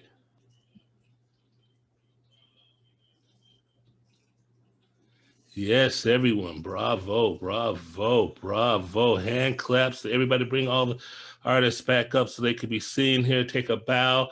I know you can't hear them, but if you watch the chat, you'll see it's going down in the chat, baby. Good, yeah. Good job. Bravo, bravo. Thank you. Awesome. Bravo. Applause. Brilliant. Thank you. Awesome job, every last one of you. My goodness, great job. Folks are really rolling for this now. You got to know something. You ask anybody in my family, what does Marcus like least? And 100% of them will say at the exact same moment, comedy. And I laugh my butt off. I wish I had recorded it. Just the laughter part. You guys need a laugh track made by yours truly. Oh my goodness. They're still coming in. Look at all these little comments in the comment in the chat, man. That's all right. Bravo and cheers. Let me get on with it.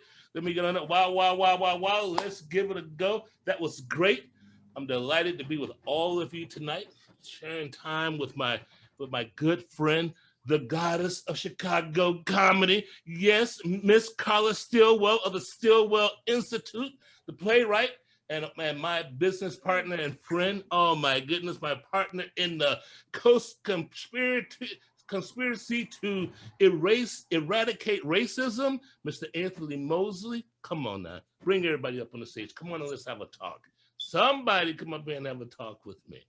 I got some things I want to talk about with y'all. How y'all doing up in here? We good? Y'all in here yet? Amazing. Yeah. I just wanna do like poetry snaps for the actors. Like, what a good job. It's always so refreshing to see people like say the shit that you thought was funny in your head. Like, that shit's dope. So thank you all so much. Yes, this is an opportunity to bring everybody up too. I'd like to see folks that are in the audience come on up and be a part of this, because I really want us to have a chance to talk about a few things. One, I would love to give audience members an opportunity to kind of reflect back to you their first impressions and how they felt about your work, so you get a sense of that, because I think there'll be some good things there for you. And then I'd like them to maybe even pull out a theme from this thing. What theme that popped up that really touched them and go, oh, that landed with me, and why that's important to them. And then we'll take it from there. So come on up. Don't be shy. I see, come on, bring them people up. Mr. Stage Manager, Mr. Associate Director, somebody backstage working the Zoom. Get me some folks to talk to. They coming. They on their way. And we bring audience members up. Okay, and then I'm gonna do my Rick James, like my Dave Chappelle from that episode. And folks, you don't see my orange glow, but I'm here with it. Wonderful job, everyone. People can also put in the chat any reflections that they'd like to share with the team about what you connected with, what resonated with you, what's on your heart right now as you heard the show. And we want to bring everybody onto the stage if you're willing to turn your camera on. Is that possible in this webinar format? Yes, they're trickling in. And can I just say something real quick? Something that somebody said to me early in Zoom days that I always forget. Zoom makes us feel like things that we say have to be important. If we were in a room, you would be stumbling over your word, you would trip over something, you would start again, so like, don't feel afraid of engaging in Zoom because it makes you feel like you need to present in some way. Just come and join the conversation if you would like. Camera on, camera off. And if you want to turn your camera on and talk and then turn it back off, listen, it's your dream, live your dream, but just come and join us. Yes. So I'd like to invite someone who actually saw it as an audience member. So not cast, not tech. Just briefly give us, what, reflect back to them your experience of what happened, and so they can get a sense of how it landed on you, and raise one theme that really landed with you as an important thing to have covered. We'd love to be able to use that as a jumping off point for dialogue.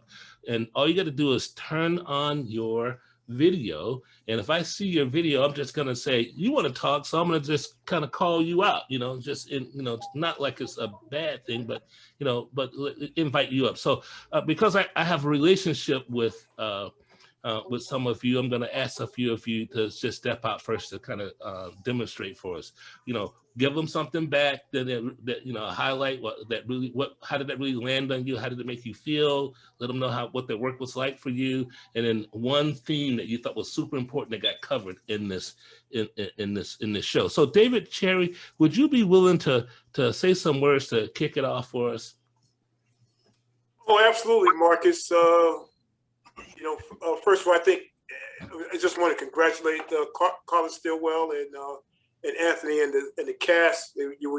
All of you were quite amazing and really extraordinary. Really enjoyed the show, and I think it reflects a lot of the things that the type of conversations that people of different races are having with each other. And but it was just really great to see so much of it played out. I mean, so much was covered, in this show, but it just reflects, just the kind of real life interactions that takes place, among people, not only of different races, but people who are across the whole political spectrum, And I just thought it was, it had history. It had comedy. It had just very exciting dialogue. So just bravo, and just really awesome performances. Yes, thank you for that. Thank you for that. I'm gonna invite Susan Thomas to say some words. It wasn't long ago that we were watching you on the Collaboraction stage. Come on, say some words. Thank you, my friend. Thank you. So good to see you all. What a brilliant piece of work. As someone who has followed the past 5 or 6 years, minute by minute, I've been just absorbed in our nation this whole time, as all of you have as well. And you did not leave a single stone unturned, Carla, and how you pulled all of these threads together so quickly with so much humor, and the importance of the history lesson, and the mockery of the newscaster, and the mockery of the academic who we've seen on all of the stations. And the actors just did a brilliant job. I think it's an absolute masterpiece, and I think it's got to be seen by a much bigger audience. I'm just blown away. It's just brilliant. Thank you so much. You made these 5 years worth it. No, I don't mean that, but it was a masterpiece. Thank you all so much. Thank you so much. Beautiful. Thank you, Susan. Yeah, Taylor Reese, I see your videos up. Could you say some words? Yes. Hello, everyone. And first, I just wanted to say the writing, fantastic. The acting talent, amazing. I would pay to watch all of you. And there are just so many things that I loved about this play that it's really hard for me to pick one, but I would say like the biggest thing that stuck out to me, and I actually did put it in the chat, is the criticism of white liberalism and how it can relate to the few white people that do get it, like Karen's character, which was so ironic that her name was Karen, one of the things I loved.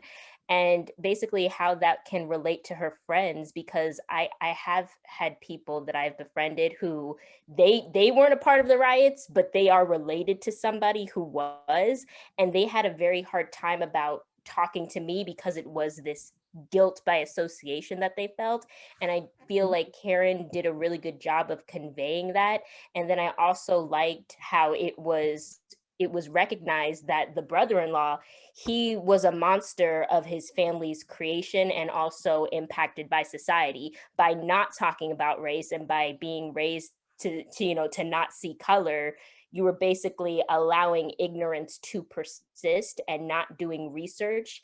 And he went off and he went free. And I did like the fact that even though they were late in the game, they're starting to get it and they're not helping out their child at all. Like, you made your bed, you gotta, whatever happens, we want no part of that. And that is very important, because while you may have let it, you know, persist in the past, that, you know, you can stop it now, if that makes sense. But yeah, like I said, I could go on and on, but that was like the first thing that I wanted to say. But yeah, I'm so glad I found out about you guys. Thank you for letting me know about it, Mehmet. You're all awesome. Got it. Thank you for that. Thank you for that. It's no greater praise than coming from your colleagues and people who really understand your work and your truth. And no better person to give us some reflection on your work than Sandra Delgado. If she's in the room and still wants to come out and say some things, I'd love for her, you know, to add her voice to the room. Are you there, Sandra? I am. Can you hear me? Yes. That's my other friend. But I don't know if you can see my video. We see you. We see can. You do? We see you, girl. We see you. I'm walking She's down on a the walk. street of Portage Park. And I walking. I'm walking. We got a big family walking competition that ends tomorrow at midnight. So I'm out here logging Getting miles. your steps in. Getting your steps in. So it was great. Like, so the first half of the show I was watching, and then the second half I just put my earbuds in and was just listening to the words, and that was amazing. I so appreciate the structure of this play, Carla. Like, I love like these three different stories you have going on. Like, first of all, like depicting how media depicts world history with the historian and the whole idea, the framing device of the news story about the insurrection. And then you've got how popular culture with all the commercials, which I so appreciated. And then you've got this personal story. So I just love how all those different things, how you threaded them together, super enjoyable, and like so loved the flow of it. And the thing that the first thing that I'm thinking about is we didn't just get here a few years ago, you know, that this has been happening for so long. Like, we are here because of the centuries and centuries and centuries of, I mean, really just the entire history of this country. So I really appreciated you putting that into the room with such humor, because we need that right now. We need humor so badly. Humor heals, humor connects.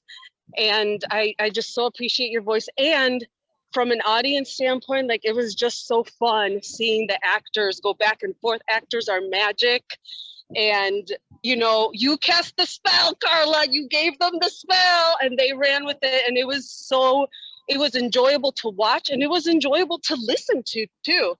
So thank you. No, these actors, man, like I wish everybody could see the text messages that were flying between Nick and I, because there were just tears. Like, I was just texting Nick, like, they are whole ass fools.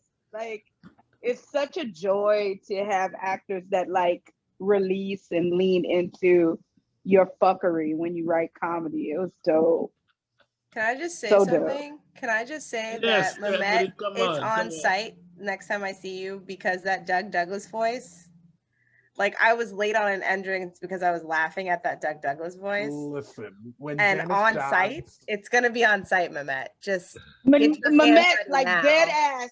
When Mehmet had the power tool, I was like, get out. Like, if we had Where been did that come actual from? rehearsal, I would have put him out of the room.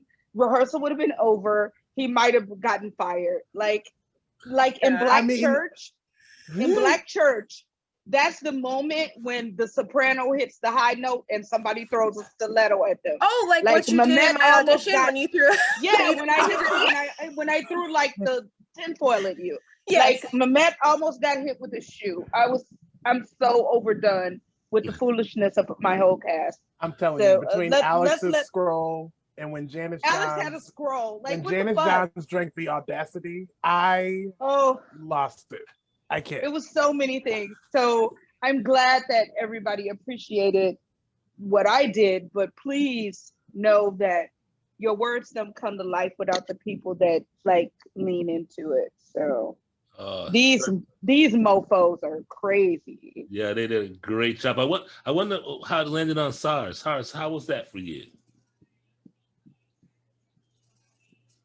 It's okay if you don't want to speak, but I was inviting you in to say some words to give us your view of how things went, if it works for you. Otherwise, we'll just ask someone else. But I don't want to be rude or anything. No.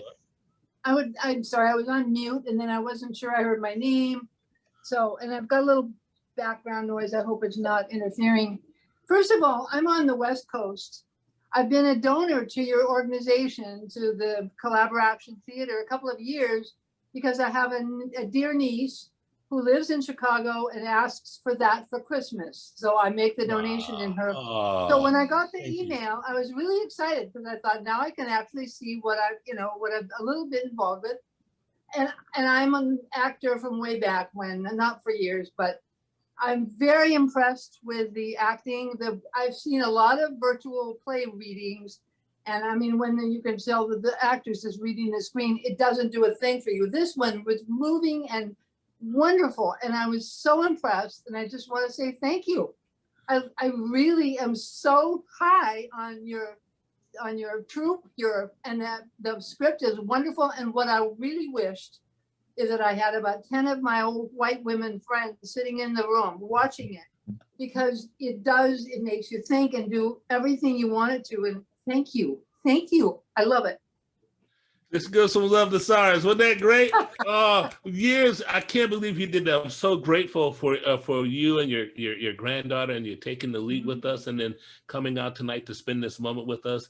This is the magic of people coming together, and we will give you a chance to bring your friends together to see this play in full blossom. Okay, so we'll figure that out. Hey, All right. Marcus, can I pop in for a second? Would you please, Bethany? Well, there's something that popped up in the chat, and it's from just Laura, and she's not able to get on camera right now, but I think it should kind of be brought to light because it's an interesting take. She said, I was interested that in the end, Karen's family of friends still had to attend to Karen's feelings first, that she was so overwhelmed by her shame that she couldn't bring herself to reach out to her friends and check on them. It underscored that no matter how engaged we are, there are always more layers to peel back. And I think as many of us know, but me personally, anti-racism is an ongoing journey. There is no true destination as we grow and learn more. And I thought that was a really interesting thing to bring up. So brilliant if you to pick that up. Dr. Marcus, I'd like to speak to that. Yeah, because it came up in our rehearsals.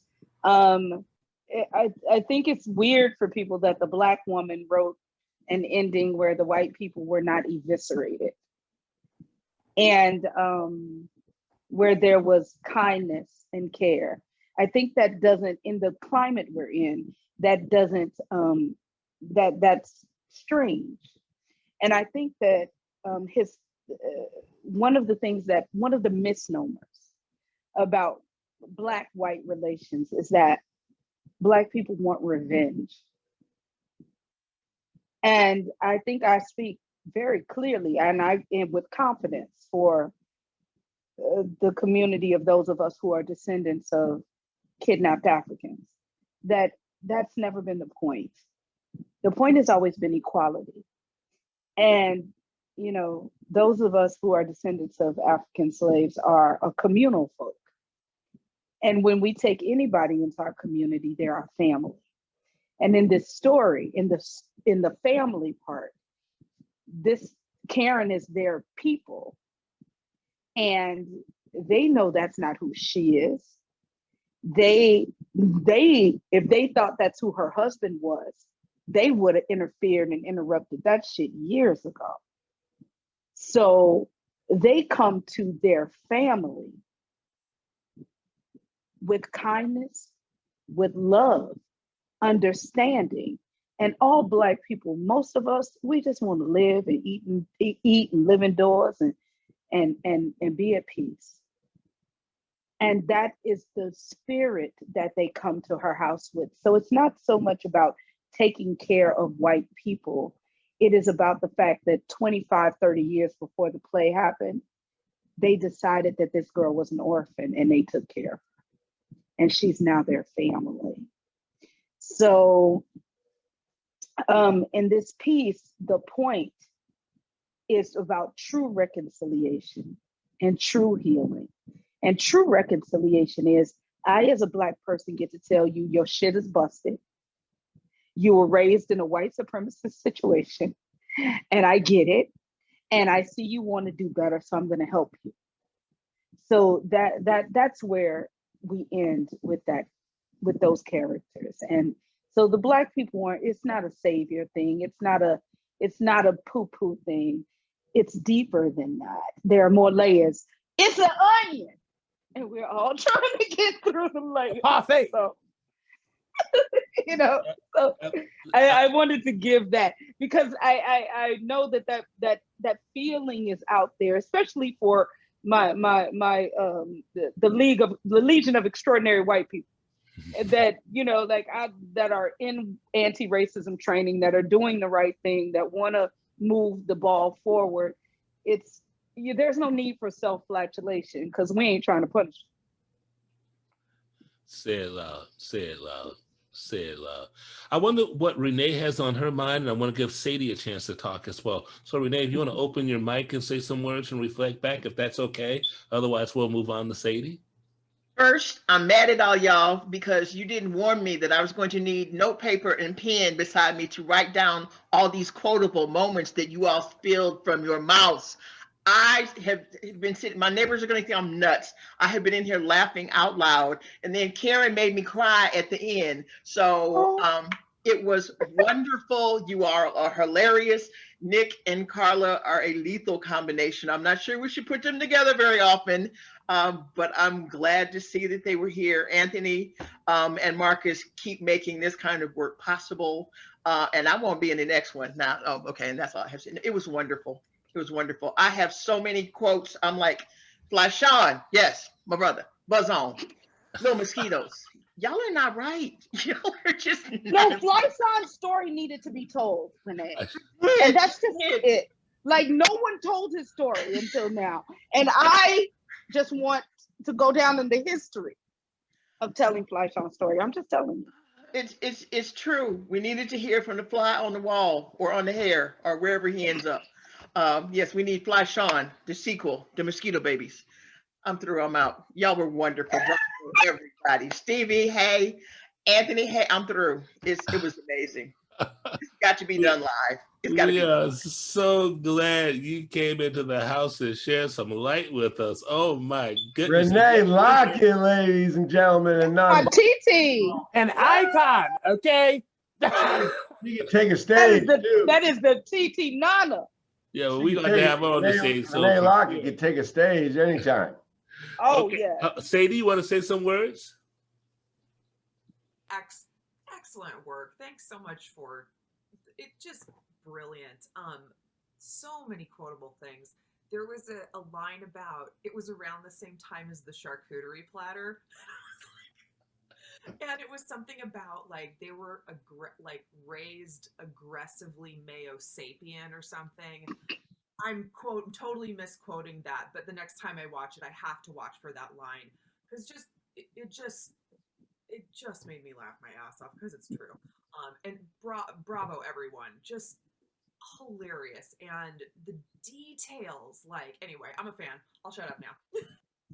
Oh yeah, you can keep talking forever. We're enjoying Thank this. you. So we've had the actors on simmer for a little while now. So I want to close out the evening with allowing them to say some words back to all of us about whatever is important on their hearts right now. Because after such a tremendous rendering of this play, I'm sure you are touched by it as we are. So I want to also offer the mic to anyone who would like to speak in addition to the actors. You just got to talk. If you just don't ask me. I'll go. I mean, look, I was brought into this because I wasn't with it at the beginning. So I'm just very, very honored to have been able to join this cast and be with this team. And Fly Shawn was a role I never thought would be a dream role until I saw it. And I was like, this is a dream role that I now have, and I've done it, and I've crossed it off the list. So I'm so grateful. That's going on my resume at the top. But I also very much resonated with what Carla said about the fact that we want healing. And I think that just really, because it's very weird in this time to see all these white people scrambling, like, what do we do? What do we do? How this, how that, and blah, blah, blah. And like, Black people will give them step-by-step A, B, C, and D. And it's like, what do I do? Or I don't want to do that, but like, I don't want to look this way. Or like, I'll do everything but exactly what we're asking you to do.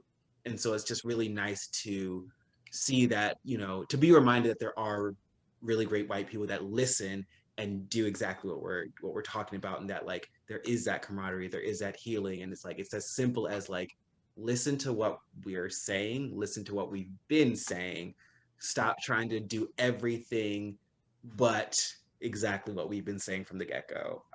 So that was really, because again, like you'll have these conversations with white people, and a lot of their immediate response is like, oh, well, you hate white people. And I'm like, that's not it. So I love that, like, there was this friendship going on. There was this showing of like how it looks like, what it looks like. And this is actually what we're talking about and what we want, so. Others, please add your voice. I can talk. I just want to say thank you to like Anthony and Carla and Nick, because this has been like over a year, like a 1.5 year long process. I started workshopping this like last fall with them, and it was just so lovely to see this from like the whole inception of the piece to see what it's turned into now. And this kind of work makes my heart so happy, and it's something I'm really passionate about. So just thank you for like inviting me and working with me. I really appreciate it. And like the thing that I love so much about this play is that every time I listen to it and watch pieces of it, especially stuff that I'm not in, I feel like this sense of like hope that there will eventually be this like lovely insurrection or reconciliation, not lovely insurrection, God, lovely like reconciliation between like all these different kinds of people from these like vastly different walks of life. Because I know personally, like having to have those hard conversations with people of all different races in my life, it has such like an angering effect on me, where I feel myself get stuck in like the frustration and the anger of like, why can't you just listen? Why can't you just do what people are asking you to do? Why can't you just like not hurt other people? For me, that doesn't seem like a hard task, but other people are not me, and like other people have different ways of taking in information and understanding things. And I think this piece like really accurately and effectively sends the message that everyone needs to be hearing right now. And so I want to thank Carla for giving me hope that there is so much more to accomplish, and that can be accomplished in the years to come. And it's just about everyone putting in the work. So yeah, that's what I'd say. If I love her, Yes, I please. shall keep her and put her in my pocket. Take her everywhere I go. Wait, Carla, I'm gonna be fighting for that space though, because I'm about to talk about you. Listen, I'm a plus size girl. I got big pockets. I can put all the actors. I'm not taking my spot now. I just earned it. Well, excuse me, she's my wife, best of wives and best of women. And I get my wife. It's my wife. Share. I love them all.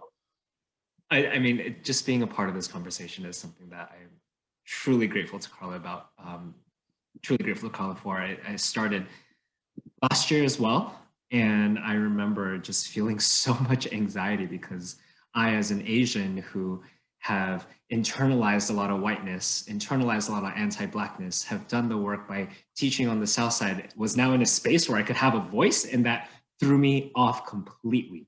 And so I felt so much pressure to learn about what that meant to be an Asian in a space that has historically been so black and white. And so for me to learn about the journey of voice through this rewrite, I think I shared during the workshop, also would love to explore as a vision, is this idea for Asian Americans that our voice in America is still very, very, very underrepresented, misrepresented, invisibilized, and to think about that and to think about the development of voice throughout the play, how I am somebody who goes with Christopher Columbus, or I am somebody who has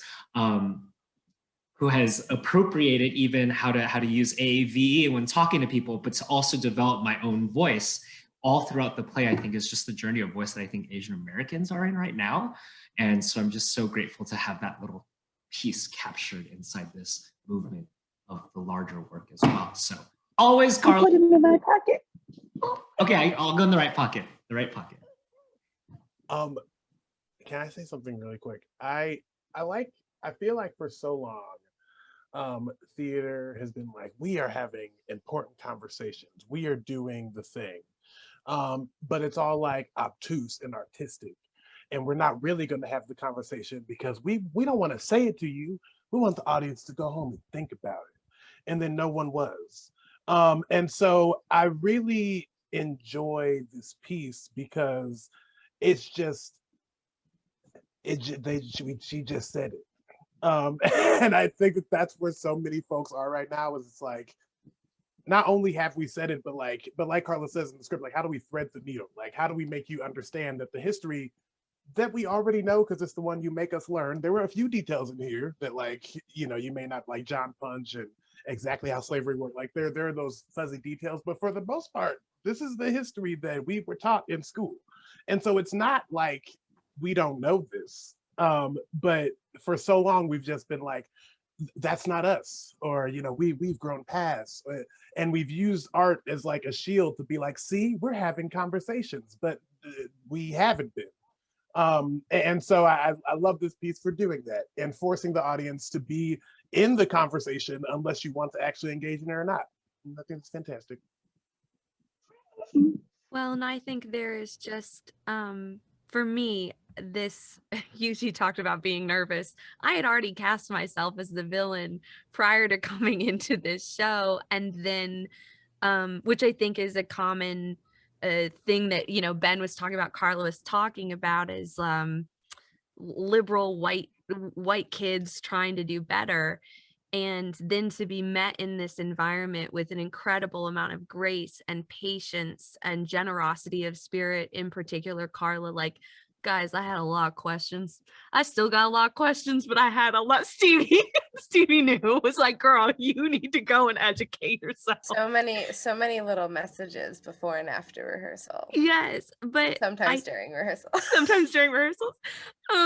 But I think one of the coolest things, we all know that, right, history is unfortunately told from the winner's side. So how incredible is it that, for me, that I've learned, and this is true as Miss Carla's taught me, Black women are the keepers of history. They're the keepers of history. And so to have a Black femme playwright go, no, y'all gonna learn today, and flip this and go, let me tell you what this experience is. Let me show you. And again, with this incredible generosity, I'm so excited to, keep doing it, hopefully. So I had to share that little lesson for us little white girls. Like, I love it. Thank you for that. Thank you for who you've been and the way the cast have come together to support each other to render this great work, and for Carla Stillwell for being brave enough, courageous enough, crazy enough to actually... Crazy enough, that's really all it is. Just crazy enough. To say it loud, all Black a fucking and proud. Psycho from the South Side. That's really all it is. Heck yeah. So, we have about 5 minutes. I want to point us toward a close here. About 5 minutes to wrap up, and I do have some final comments I need to make on behalf of Collaboration. So if there's anyone that really wants to say something that hasn't had a chance to speak, this is your chance to speak up. And I haven't heard yet from Anthony Moseley, the our director Anthony. and artistic director. And Anthony. I'm going to be quick and short like usual. There will never be a stage or a microphone too big for Carla Stillwell's voice. I mean, she and anyone else who follows in her footsteps is such an important part of the dialogue right now. And I so appreciate her comedy and her history and her kind of wrapping us all in her arms. And the ending of the show to me is like so great. It's like, you know what? And she's talking to me half the show too. I mean, I'm just a better looking Chad. That's all I am. And Matt, you're doing good. You're doing good. But remember, oh God, I used to look like that, bro. So, but the point is that the ending is like, hey, we're gonna get real. We're gonna laugh. I'm gonna make you smell the poopy on the carpet so you don't do that no more. But we love you. We got you. You're family. And that's what it's all about. So I'm just so grateful that I was able to hitch my wagon to Carla's and everybody else in this team. And I'm so grateful for Nick in bringing all his Nickness to the process. And a special thing happened with this show is that, some of you don't know that we were about to go into rehearsal right before the pandemic struck, and waiting this thing out and rewriting it to get back ahead of history again has created a special thing with us that are all part of it. And Ben, you are now part of that. And so if you felt like it was a little more important than your average Zoom reading, it's because it was. And so we are one of the few shows that started before the pandemic that is still talking to each other. So thank you all for the gift of your energy and your space and your time and your voice. And I look forward to continuing to learn and teach everybody along the way a little bit about Carla Stillwell's, hilarious history lesson. Real quick, before we go, I know we're short on time. What I think is so interesting about that point is that the last Red Island is what the show was previously called. The ending was always wonky. And we were like, what's the ending? And Carla was like, we don't know yet. She was like, I can't finish this until we're like 2 weeks from opening. Like, because who knows where the news is going to be. Pandemic. And then like, I said this during our workshop, and I was like, I'm not happy that we didn't get to have that experience together because we've all been through a very horribly traumatic thing. But I'm happy that this is the version of the show exists. And the last year that happened is the reason that this show exists. And so I'm grateful that this exists. That's all I got. Yeah. Yay. Beautiful, beautiful, beautiful. Everyone, thank you so very much for engaging this body of work and sharing time together. We've just spent a couple hours together. This time will never happen again. It's ours to keep. We got memories of it. We'll have video of it. And I just want to just really be mindful that, we get to tell these stories because a whole people preserved this land for thousands of years before folks got here from the West and elsewhere. And many of them have been silenced and are gone. They're pretty much erased. And I just want to give homage to our native peoples for who are still stewards of the land and hold space for us quietly to somehow heal from our disease that is, more formally known as white supremacy. So tonight's programming on Collaborations Together Network was made possible by our sponsors, AV Chicago. And I saw Justin here today. I'm so glad that he came out to experience this with us.